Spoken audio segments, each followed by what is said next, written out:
Bonsoir et bienvenue sur D8 dans un nouveau voyage au bout de la nuit. Je suis ravie de vous retrouver. Est-ce que vous croyez aux esprits? Est-ce que vous croyez aux fantômes? Est-ce que vous avez déjà été dans une maison hantée ou dans un château hanté? Ou peut-être y avez-vous vécu? Ou peut-être y vivez-vous maintenant? J'espère que je ne vous donne pas trop de frissons de peur. En tout cas, moi, ce soir, je vais vous lire Le fauteuil hanté de Gaston Leroux. Mais d'abord, je vais commencer par vous lire la préface de Francis Lacassin, parce que nous lisons très rarement les préfaces et que cette fois, j'ai envie de la lire. Vous pouvez réagir sur Facebook et sur Twitter avec le hashtag VBN. J'espère que vous allez bien. Donc, la préface. On appelle les membres de l'Académie française les immortels. Mais ils ne bénéficient pas pour autant d'une longévité supérieure au commun des mortels. Feu le capitaine de vaisseau Maxime d'Aulnay, auteur du Voyage autour de ma cabine, feu Jean Mortimar, le poète des parfums tragiques, et feu Martin Latouche, érudit compilateur d'une histoire de la musique en 5 volumes, peuvent même témoigner du contraire. Les deux premiers ont été foudroyés alors qu'ils prononçaient leur discours de réception à l'Académie. Et le troisième est mort brutalement la veille de la cérémonie. Circonstance troublante, ces 3 bénéficiaires d'une immortalité fragile ont été successivement élus au même fauteuil, celui de Monsieur d'Abbeville. La Babette, gouvernante du regretté Martin Latouche, en apprenant l'élection de son maître, avait tenté de le mettre en garde. On ne meurt pas comme ça, tout d'un coup au même endroit, en disant quasiment les mêmes paroles, à quelques semaines de distance, sans que ça ait été préparé. Vaine mise en garde que Gaston Leroux prend soin de mettre en italique, tout comme les 2 avertissements adressés par lettre anonyme aux 2 prédécesseurs de Latouche, au moment même où ils allaient prendre la parole sous la coupole. Il est des voyages plus dangereux que ceux que l'on fait autour de sa cabine. Était-il écrit au capitaine de vaisseau d'Aulnay. Le délicat poète des parfums tragiques était averti que les parfums sont quelquefois plus tragiques qu'on ne le pense. Devant ces 3 morts subites, le bon sens populaire ne tarde pas à souffler à l'opinion publique que le fauteuil de M. d'Abbeville porte malheur à tous ceux qui tentent de s'y asseoir. La situation devient alors inextricable. Que le lecteur se rassure, elle est impossible dans la réalité. L'immortalité est bafouée, humiliée, dédaignée, car personne ne veut plus être candidat à l'Académie française. Quelle honte si l'Académie n'avait plus que 39 fauteuils, les 39. L'immortalité avait diminué d'1, et cela avait suffi pour la rendre à tout jamais ridicule. Si l'immortalité avait eu des cheveux, mais elle est généralement chauve, elle se les serait arrachés.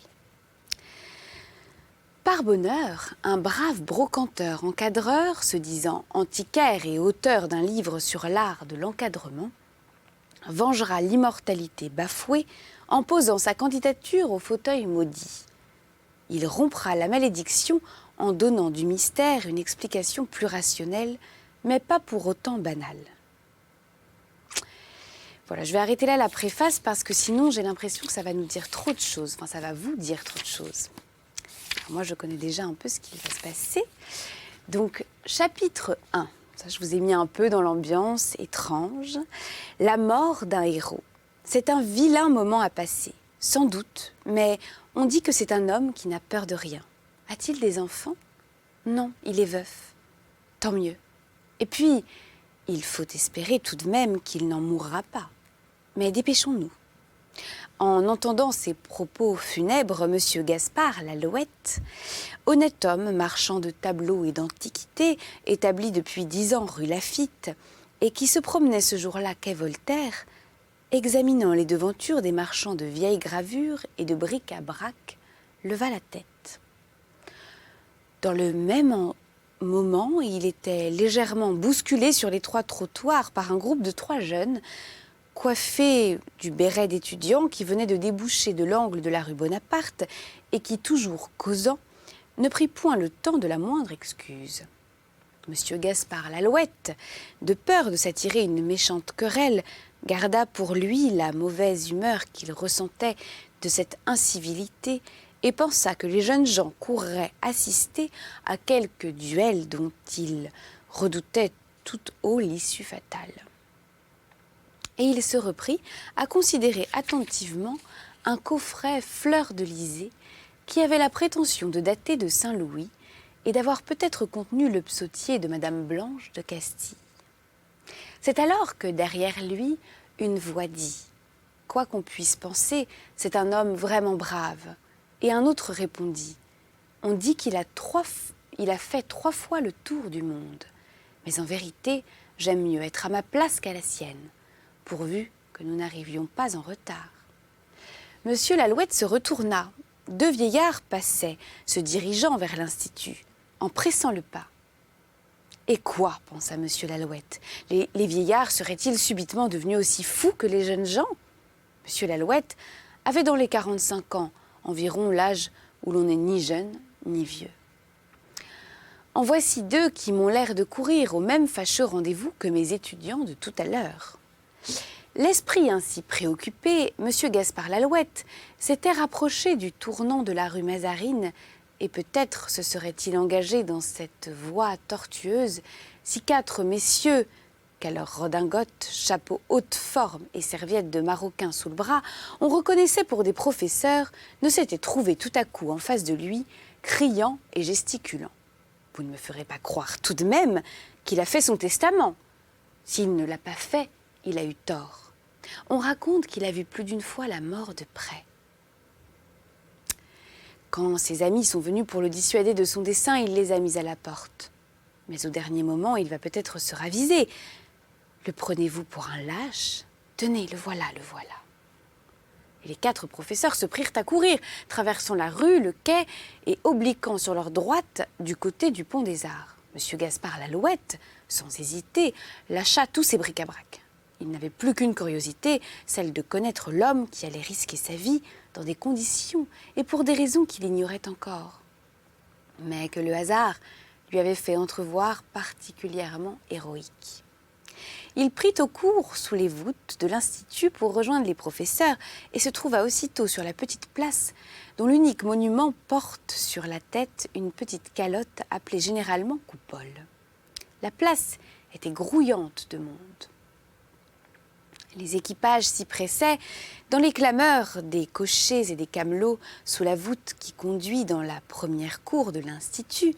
Une foule bruyante entourait un personnage qui paraissait avoir grand-peine à se dégager de cette étreinte enthousiaste. Et les 4 professeurs étaient là qui criaient « Bravo, bravo !» Monsieur Lalouette mit son chapeau à la main et s'adressant à l'un de ces messieurs, il lui demanda fort timidement de bien vouloir lui expliquer ce qui se passait. « Eh bien, vous le voyez bien, c'est le capitaine de vaisseau Maxime d'Aulnay. »« Est-ce qu'il va se battre en duel ?» interrogea encore avec la plus humble politesse Monsieur Lalouette. « Mais non, il va prononcer son discours de réception à l'Académie française, » répondit le professeur, agacé. Sur ces entrefaites, M. Gaspard Lalouette se trouva séparé des professeurs par un grand remous de foule. C'étaient les amis de Maxime d'Aulnay qui, après lui avoir fait escorte et l'avoir embrassé avec émotion, essayaient de pénétrer dans la salle des séances publiques. Ce fut un beau tapage, car leurs cartes d'entrée ne leur servirent de rien. Certains d'entre eux, qui avaient pris la sage précaution de se faire retenir leur place par des gens à gages, en furent pour leurs frais, par ceux qui étaient venus pour les autres, restèrent pour eux-mêmes. Car ceux qui étaient venus pour les autres restèrent pour eux-mêmes. La curiosité, plus forte que leur intérêt, les cloua à demeure. Cependant, comme M. Lalouette se trouvait acculé entre les griffes pacifiques du lion de pierre qui veille au seuil de l'immortalité, un commissionnaire lui tint ce langage. « Si vous voulez entrer, monsieur, c'est 20 francs. » M. Gaspard Lalouette, tout marchand de bric-à-brac et de tableaux qu'il était, avait un grand respect pour les lettres. Lui-même était auteur. Il avait publié 2 ouvrages qui étaient l'orgueil de sa vie, l'un sur les signatures des peintres célèbres et sur les moyens de reconnaître l'authenticité de leurs œuvres, l'autre sur l'art de l'encadrement, à la suite de quoi il avait été nommé officier d'académie. Mais jamais il n'était entré à l'académie, et surtout jamais l'idée qu'il avait pu se faire d'une séance publique à l'académie n'avait concordé avec tout ce qu'il venait d'entendre et de voir depuis un quart d'heure. Jamais, par exemple, il n'eût pensé qu'il fût si utile pour prononcer un discours de réception, d'être veuf, sans enfant, de n'avoir peur de rien et d'avoir fait son testament. Il donna ses 20 francs et à travers 1000 horions se vit installé, tant bien que mal, dans une tribune où tout le monde était debout, regardant dans la salle. C'était Maxime d'Aulnay qui entrait. Il entrait un peu pâle, flanqué de ses 2 parrains, monsieur le comte de Bray et le professeur Palaiseau, plus pâle que lui. Un long frisson secoua l'assemblée. Les femmes, qui étaient nombreuses et de choix, ne purent retenir un mouvement d'admiration et de pitié. Une pieuse douairière se signa. Sur tous les gradins, on s'était levé, car toute cette émotion était infiniment respectueuse, comme devant la mort qui passe. Arrivé à sa place, le récipiendaire s'était assis entre ses 2 gardes du corps, puis il releva la tête et promena un regard ferme sur ses collègues, l'assistance, le bureau et aussi sur la figure attristée du membre de l'illustre assemblée chargé de le recevoir. À l'ordinaire, ce dernier personnage apporte à cette sorte de cérémonie une physionomie féroce, présage de toutes les tortures littéraires qu'il a préparées à l'ombre de son discours.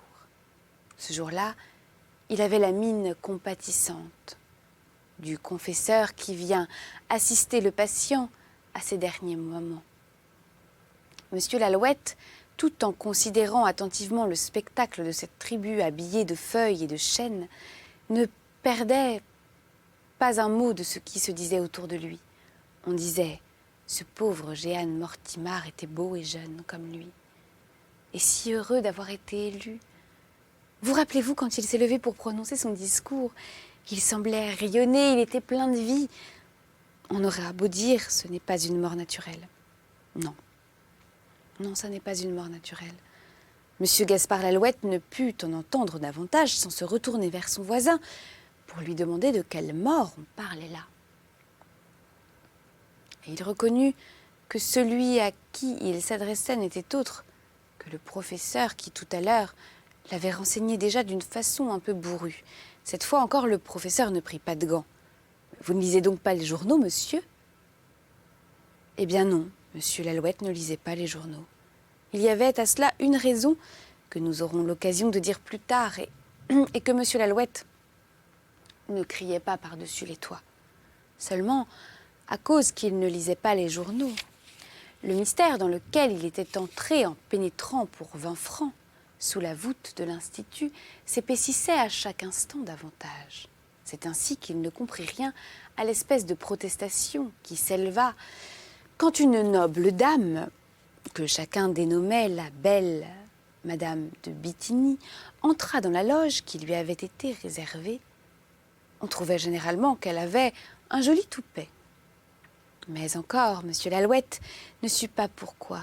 Cette dame considéra l'assistance avec brève à de jeunes personnes, n'importe quoi. Cette dame considéra l'assistance avec une froide arrogance, adressa quelques paroles brèves à de jeunes personnes qui l'accompagnaient et fixa de son face à main monsieur Maxime d'Aulnay. « Elle va lui porter malheur !» s'écria quelqu'un et la rumeur publique répéta « Oui, oui, elle va lui porter malheur, elle va lui porter malheur !» Monsieur Lalouette demanda « Pourquoi va-t-elle lui porter malheur ?» Mais personne ne lui répondit. Tout ce qu'il put apprendre, d'à peu près certain, c'est que l'homme qui était là-bas, prêt à prononcer un discours, s'appelait Maxime d'Aulnay, qu'il était capitaine de vaisseau, qu'il avait écrit un livre intitulé « Voyage autour de ma cabine », et qu'il avait été élu au fauteuil occupé naguère par M. d'Abbeville. Et puis, Le mystère recommença avec des cris, des gestes fous. Le public dans les tribunes se soulevait et criait des choses comme celle-ci. « Comme l'autre, n'ouvrez pas!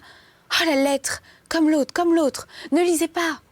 Monsieur Lalouette se pencha et vit un appariteur qui apportait une lettre à Maxime d'Aulnay. L'apparition de cet appariteur et de cette lettre semblait avoir mis l'assemblée hors d'elle. Seuls les membres du bureau s'efforçaient de garder leur sang-froid, mais il était visible que M. Hippolyte Patard, le sympathique secrétaire perpétuel, tremblait de toutes ses feuilles de chêne. Quant à Maxime d'Aulnay, il s'était levé, avait pris des mains de l'appariteur la lettre et l'avait décachetée. Il souriait à toutes les clameurs, et puisque la séance n'était pas encore ouverte à cause que l'on attendait monsieur le chancelier, il lut et il sourit. Alors, dans les tribunes, chacun reprit « Oh, il sourit, l'autre aussi a souri ». Maxime d'Aulnay avait passé la lettre à ses parrains qui, eux, ne souriaient pas. Le texte de la lettre fut bientôt dans toutes les bouches, et comme il faisait de bouche en oreille et d'oreille en bouche, le tour de la salle, Monsieur Lalouette apprit ce que contenait la lettre.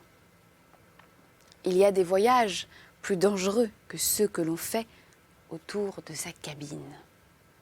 Ce texte semblait devoir porter à son comble l'émoi de la salle quand on entendit la voix glacée du président annoncer, après quelques coups de sonnette, que la séance était ouverte. Un silence tragique pesa immédiatement sur l'assistance. Mais Maxime d'Aulnay était déjà debout, plus que brave, hardi. Et le voilà qui commence de lire son discours. Il le lit d'une voix profonde, sonore. Il remercie d'abord, sans bassesse, la compagnie qui lui fait l'honneur de l'accueillir. Puis, après une brève allusion à un deuil qui est venu frapper récemment l'Académie jusque dans son enceinte, il parle de M. d'Abbeville. Il parle. À côté de M. Gaspard Lalouette, le professeur murmure entre ses dents cette phrase que M. Lalouette crut, à tort du reste, inspirée par la longueur du discours. Il dure plus longtemps que l'autre. Il parle et il semble que l'assistance, à mesure qu'il parle, respire mieux. On entend des soupirs, des femmes se sourient comme si elles se retrouvaient après un gros danger. Il parle et nul incident imprévu ne vient l'interrompre. Il arrive à la fin de l'éloge de M. d'Abbeville. Il s'anime, il s'échauffe quant à l'occasion des talents de l'éminent prélat. Il émet quelques idées générales sur l'éloquence sacrée. L'orateur évoque le souvenir de certains sermons retentissants qui ont valu à M. d'Abbeville les foudres laïques pour cause de manque de respect à la science humaine. Le geste du nouvel académicien prend une ampleur inusitée, comme pour frapper, pour fustiger à son tour cette science fille de l'impiété et de l'orgueil. Et dans un élan admirable qui, certes, n'a rien d'académique, mais qui n'en est que plus beau car il est bien d'un marin à la vieille école, Maxime d'Aulnay s'écrie « Il y a 6000 ans, messieurs, que la vengeance divine a enchaîné Prométhée sur son rocher. Aussi, je ne suis pas de ceux qui redoutent la foudre des hommes. Je ne crains que le tonnerre de Dieu. » Le malheureux avait à peine fini de prononcer ces derniers mots qu'on le vit chanceler, porter d'un geste désespéré la main au visage, puis s'abattre telle une masse. Une clameur d'épouvante monta sous la coupole. Les académiciens se précipitèrent, on se pencha sur le corps, inerte. Maxime d'Aulnay était mort. Et l'on eut toutes les peines du monde à faire évacuer la salle. Mort comme était mort 2 mois auparavant, en pleine séance de réception, Jehan Mortimar, le poète des parfums tragiques, le premier élu à la succession de M. d'Abbeville. Lui aussi avait reçu une lettre de menace, apportée à l'Institut par un commissionnaire que l'on ne retrouva jamais. Lettre où il avait lu « Les parfums sont quelquefois plus tragiques qu'on ne le pense ». Et lui aussi, quelques minutes après, avait culbuté. Voici ce qu'apprit enfin, d'une façon un peu précise Monsieur Gaspard Lalouette. En écoutant d'une oreille avide les propos affolés que tenait cette foule qui tout à l'heure emplissait la salle publique de l'Institut et qui venait d'être jetée sur les quais dans un désarroi inexprimable. Il eût voulu en savoir plus long et connaître au moins la raison pour laquelle, Jehan Mortimar étant mort, on avait tant redouté le décès de Maxime d'Aulnay. Il entendit bien parler d'une vengeance, mais dans des termes si absurdes qu'il n'y attacha point d'importance. Cependant, il crut devoir demander, par acquis de conscience, le nom de celui qui aurait eu à se venger dans des conditions aussi nouvelles. Alors on lui sortit une si bizarre énumération de vocables qu'il pensa qu'on se moquait de lui. Et comme la nuit était proche, car on était en hiver, il se décida à rentrer chez lui, traversant le pont des Arts où quelques académiciens attardés et leurs invités profondément émus par la terrible coïncidence de ces deux fins sinistres se hâtaient vers leur demeure. Tout de même, M. Gaspard Lalouette, au moment de disparaître dans l'ombre qui s'épaississait déjà au guichet de la place du Carrousel, se ravisa. Il arrêta l'un de ces messieurs qui descendaient du pont des Arts et qui, avec son allure énervée, semblait encore tout agité par l'événement. Il lui demanda « Enfin, monsieur, sait-on de quoi il est mort ?» Les médecins disent qu'il est mort de la rupture d'un anévrisme. Et l'autre monsieur, de quoi était-il mort? Les médecins ont dit d'une congestion cérébrale. Alors, une ombre s'avança entre les deux interlocuteurs et dit « Tout ça, c'est des blagues. Ils sont morts tous deux parce qu'ils ont voulu s'asseoir sur le fauteuil hanté. » Monsieur Lalouette tenta de retenir cette ombre par l'ombre de sa jaquette. Mais elle avait déjà disparu. Il rentra chez lui pensif. Une séance dans la salle du dictionnaire. Le lendemain de ce jour néfaste, Monsieur le secrétaire perpétuel Hippolyte Patard pénétra sous la voûte de l'Institut sur le coup d'une heure. Le concierge était sur le seuil de sa loge. Il tendit son courrier à Monsieur le secrétaire perpétuel et lui dit « Vous voilà bien en avance aujourd'hui, Monsieur le secrétaire perpétuel. Personne n'est encore arrivé. » Monsieur Hippolyte Patard prit son courrier, qui était assez volumineux, des mains du concierge et se disposa à continuer son chemin sans dire un mot au digne homme. Celui-ci s'en étonna. Monsieur le secrétaire perpétuel a l'air bien préoccupé. Du reste, tout le monde est bouleversé ici, après une pareille histoire. Mais Monsieur Hippolyte Patard ne se détourna même pas. Le concierge eut le tort d'ajouter « Est-ce que Monsieur le secrétaire perpétuel a lu ce matin l'article de l'Époque sur le fauteuil hanté ?» Monsieur Hippolyte Patard avait cette particularité d'être tantôt un petit vieillard frais et rose, aimable et souriant, accueillant, bienveillant, charmant, que tout le monde à l'Académie appelait « mon bon ami », excepté les domestiques bien entendu, bien qu'il fût plein de prévenance pour eux, leur demandant alors des nouvelles de leur santé. Et tantôt, Monsieur Hippolyte Patard était un petit vieillard tout sec, jaune comme un citron, nerveux, fâcheux, bilieux. Ses meilleurs amis appelaient alors Monsieur Hippolyte Patard, Monsieur le secrétaire perpétuel, gros comme le bras, et les domestiques n'en menaient pas large.